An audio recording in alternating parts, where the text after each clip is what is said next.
Hello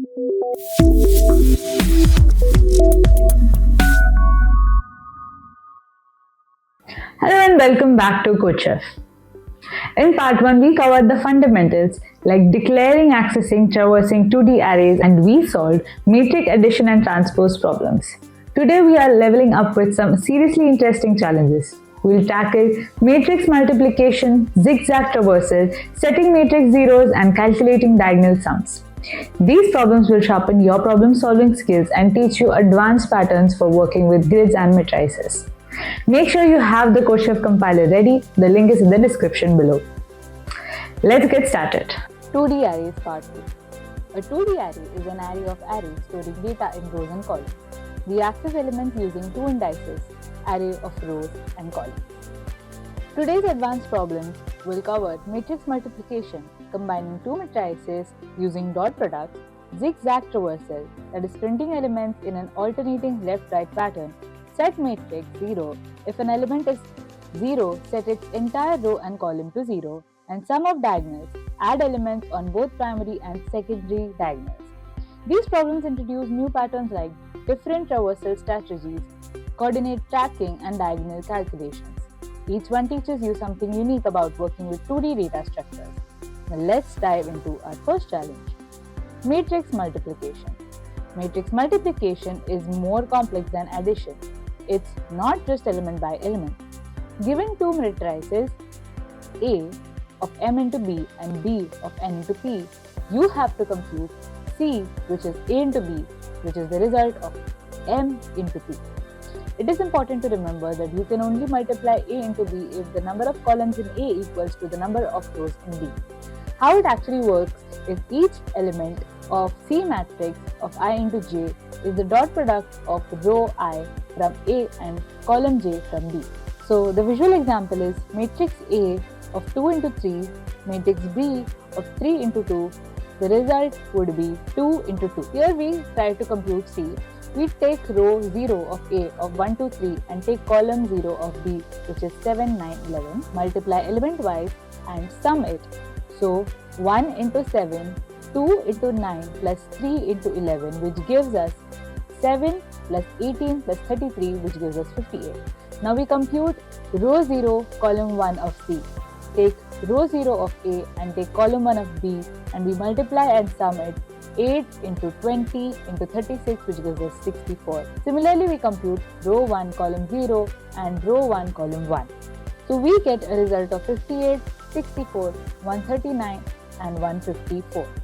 The formula is C of I into j is the summation of A into I into k into B k into I, for k is equal to 0 to n minus 1. The approach is the three nested loops, where the outer loop iterates for row of A and middle loop iterates columns of B. An inner loop computes dot product k. For each matrix C, I into j, sum all A matrix of I into k into B matrix of k into j. The time complexity would be big O of m into n into p, and the space complexity is big O of m into p. Zigzag traversal. This is a fun traversal pattern, alternating direction as you go through rows. So print a matrix in zigzag fashion, first row left to right, second row right to left, and third row left to right, and so on.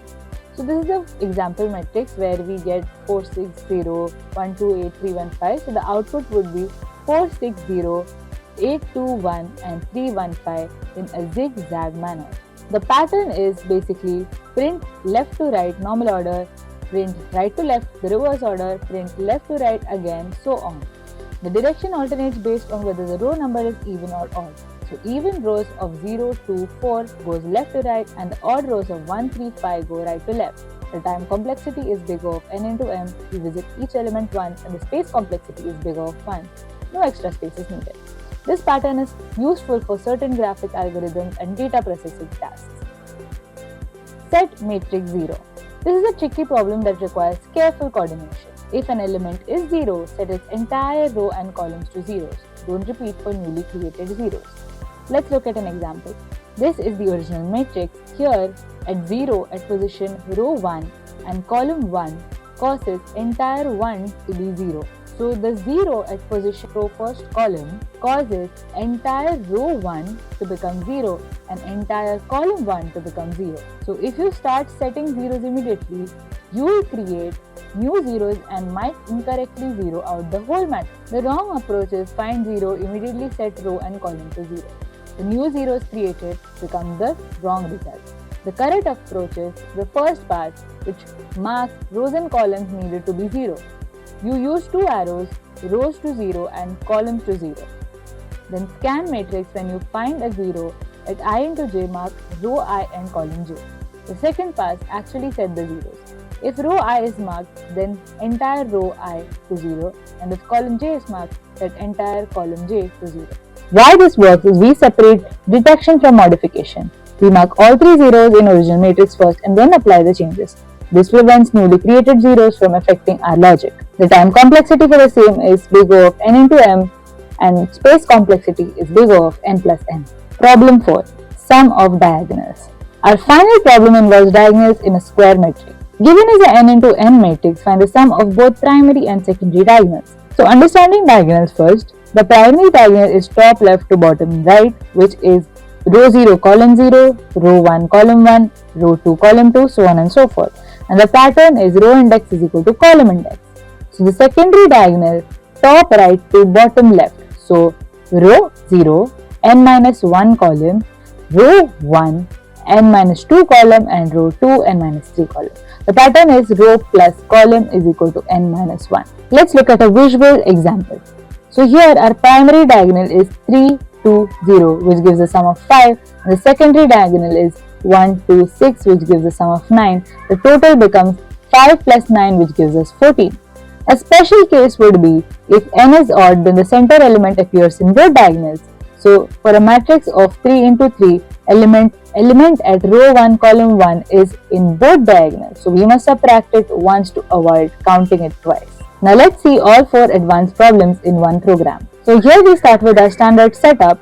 Now here we declare matrices of 2 into 3 columns, B of 3 into 2 columns, and the result, which is going to be C of 2 into 2. So we have printed both input matrices, and here we've used triple nested loop for multiplication, and we are going to print the result of A into B.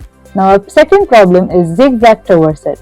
Here we've declared a 3 into 3 matrix with these elements. So now we'll print the matrix in a zigzag order. Even rows go left to right and the odd rows go right to left, and we'll print the final matrix.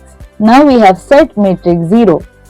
Here we have declared a matrix and we are marking arrays. Now we print the original matrix first. So here's our first pass where we mark rows and columns that contain 0, and here is our second pass where we set zeros based on the mark. So here we print the modified matrix after setting the zeros. Now sum of diagonals. Here we have declared a 3 into 3 matrix with these elements right over here. Now we print the matrix. Now we initialize sum and size right over here. And now we add both diagonals in single loop. Here if n is odd, we subtract the middle element, which is counted twice, so we can eliminate any confusion. And here we print our primary diagonal, and here we are printing our secondary diagonal, and here we print the sum of diagonals. Return 0 and our closing bracket for our main function, and we run this program. So this is our matrix multiplication. Matrix A we have gotten, and here is matrix B. So we have gotten A into B, which is a 2 into 2 matrix. Here we multiplied 1 into 7 plus 2 into 9 plus 3 into 11, which gives us 58 right over here. Similarly, we multiplied 1 into 8 plus 2 into 10 plus 3 into 11, which gave us 64, and similarly we have also calculated these two elements. Now zigzag traversal. Now for even rows we go left to right, and for odd rows we have gone right to left. Here 4, 6, 0, 8, 2, 1 and 3, 1, 5. Now set matrix 0. We get 1, 0, 1, 0, 0, 0 and 1, 0, 1. Sum of diagonals, we add primary diagonal 3, 2, 0 and 1, 2, 6, and we have taken the sum of the diagonals as 12. Now let's summarize what we have learned today. Matrix multiplication is big O of n into m into p. Not element-wise, we use dot products. Pre-nested loops are required and the dimensions must be compatible. In zigzag traversal, the time complexity is big of n into m. Alternate direction based on row parity. Even rows go left to right or rows go right to left. And set matrix zeros, big O of n into m. Two-pass algorithm to avoid creating wrong zeros. We mark rows and columns first, then apply zeros. And it requires auxiliary space for marking. The sum of diagonals big O of n. Here the primary diagonal I is equal to j and the secondary diagonal I plus j is equal to n minus 1. Amazing job completing the 2D array series. You've mastered both fundamental and advanced operations on matrices. Now practice these problems on CodeChef. Try different matrix sizes, experiment with edge cases and challenge yourself with variations. Keep practicing, keep coding, and I'll see you in the next one.